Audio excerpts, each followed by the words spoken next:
Ayun! Tingnan natin kung mahanap pa nila ako. Takbo, takbo, takbo, takbo, takbo. Ikot tayo, ikot tayo. Hala, ang bilis naman nila. Paano kaya kapag dumiretso ako dito?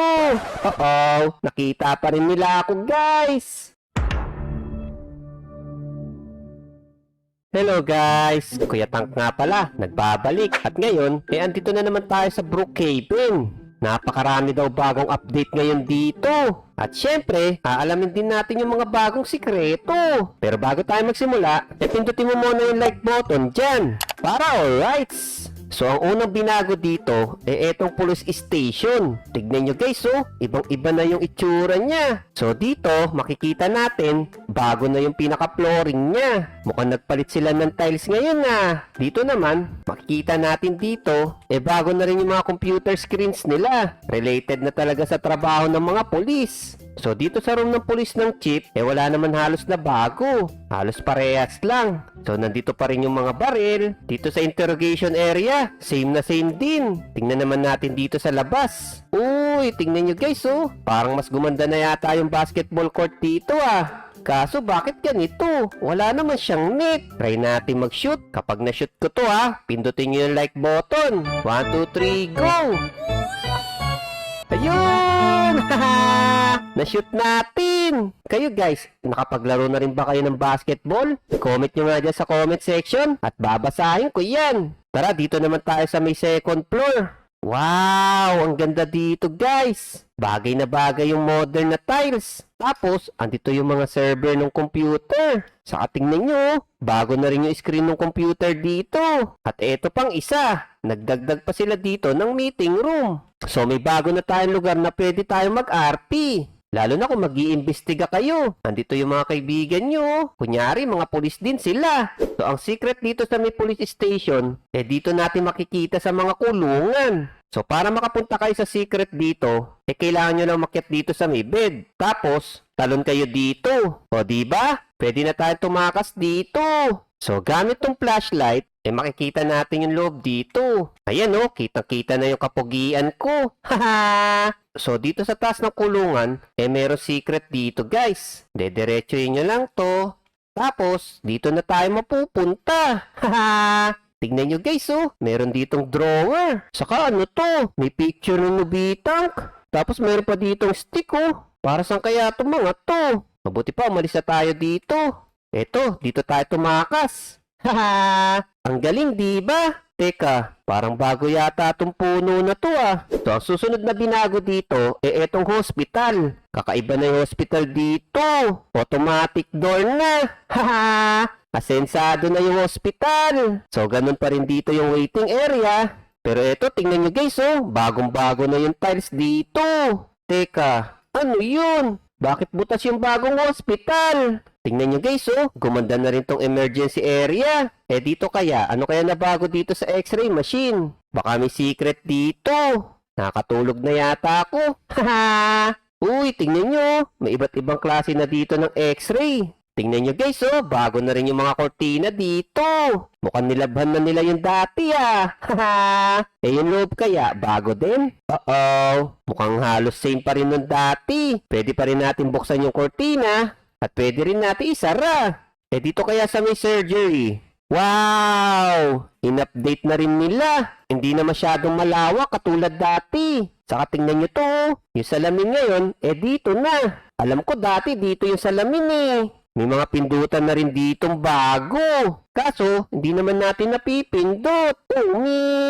Dito sa nursery area kaya.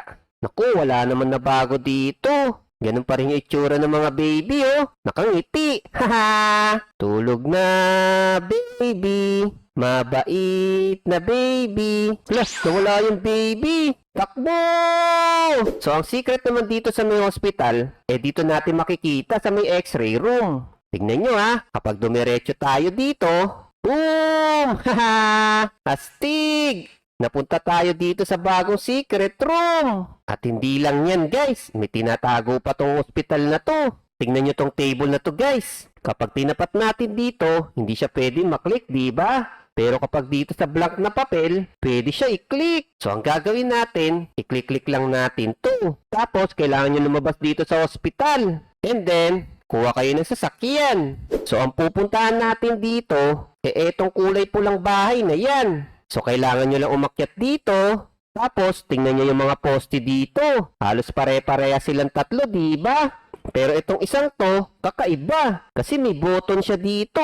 So, kailangan natin i-click yan. Tapos, may lalabas na TS Level 1 Authorize. So, pagkatapos yung mapindot yun doon sa may poste, balik tayo dito sa may kwarto. And then, aakyat tayo dito. Tapos, talon. Haha! Tingnan nyo guys, oh. Napunta tayo sa panibagong secret room. Tapos, makikita nyo dito na meron ditong secret na item. Saan kaya nila ginamit to? Mabuti pa, umalis na tayo dito. Natatakot na ako. So, ang isa pang secret dito sa may room na to, dito sa ilalim naman ng table. So, kapag inangat nyo yung screen nyo dito, makikita nyo dito yung color blue na button. So, pindutin lang natin yan. Tignan nyo guys, oh. Meron na akong kapangyarihan. Ang lupit! Wow! Galing naman nito, guys! May swimming pool pala dito sa ilalim ng hospital. Ang galing! Haha! So, para makalabas naman tayo dito, kailangan lang natin pindutin yung button dito. Ito, oh. Yung color blue. So, kapag clinic natin to, boom! Haha! Napunta tayo dito sa may yate. Ang galing ng secret na yun ah. So, ang huli nilang binago dito, etong eskwelahan. Tignan nyo guys, oh. Ibang-iba na yung eskwelahan dito. Malayong malayo na sa pinaka-original. So, dito, andito pa rin yung Brookhaven School na logo. Saka tingnan nyo guys, may ilalagay ako dito ah. Ayan oh, subscribe! Haha! Baka mamaya hindi pa kayo nakasubscribe sa akin eh. Kaya mag-subscribe na kayo. Libre lang naman yan eh, ha? Wow! Ito ang nabago dito guys. Etong science room. Tingnan nyo guys oh, meron na dito talagang mga chemicals na about sa science. Ibang-iba na talaga itsura nito kumpara nung una kong nakita dito yung classmate ko. Kilala nyo ba yung sinasabi ko? Haha! Nagsayaw pa nga yun ng rabadabang uwi. So sa principal office, same na same pa din. Try naman natin dito sa second floor. Uy! Naiba na yung restroom dito guys. Dati, natatandaan ko, color blue sa lalaki at color pink sa babae. So tingnan nyo to guys oh. Meron na ditong music room. Ayos! Haha! Parang mas maganda ngayon yung second floor kumpara dati ah. Meron din bagong study hall. So meron na naman tayong bagong lugar na pwedeng mag-RP. Dahil dito sa bagong update ng Brookhaven. Tingnan nyo guys oh, meron pa ditong teacher's lounge. Kung saan, pwede dito magpahinga yung mga teacher at pwede pa sila ditong mag-print. Printer nga ba to? Tingnan nyo guys oh, napapatay din natin yung ilaw kahit nasa labas tayo. Haha! Pwede natin takutin yung mga teacher natin. At syempre, naglagay na rin sila dito ng art room. Kung saan, pwede tayo mag-drawing dito. Like nyo yung video guys ha. Kuya Tank daw. Haha! May nakalaro pa tayo ditong pants. Hello! So, ang una natin ipapakitang secret, dito sa pader na to. Kapag nag-click tayo dito sa pader, nagkakaroon tayo ng libro. Wow! Astig! So, ngayon naman, ipapakita ko sa inyo kung saan pwede magtago dito. So, ang una natin pupuntahan, dito sa may ilalim ng stair. So, kapag diniretso nyo tong pader na to, boom! Haha! Hindi na nila ako makikita dito. Hala, nakita pa rin nila ako. Umin! Tingnan natin kung mahanap pa nila ako. Takbo, takbo, takbo, takbo, takbo. Ikot tayo, ikot tayo. Hala, ang bilis naman nila. Haha! Paano kaya kapag dumiretso ako dito? Boom! Haha! Uh-oh! Nakita pa rin nila ako, guys! Ang gagaling maghanap ng mga batang to, ah. Tingnan natin kung makita nyo pa ako. Dito tayo magtago. Dali, takbo, takbo, takbo! Haha! Ayos! Wala na nakasunod sa atin. Ang galing ng secret room na to.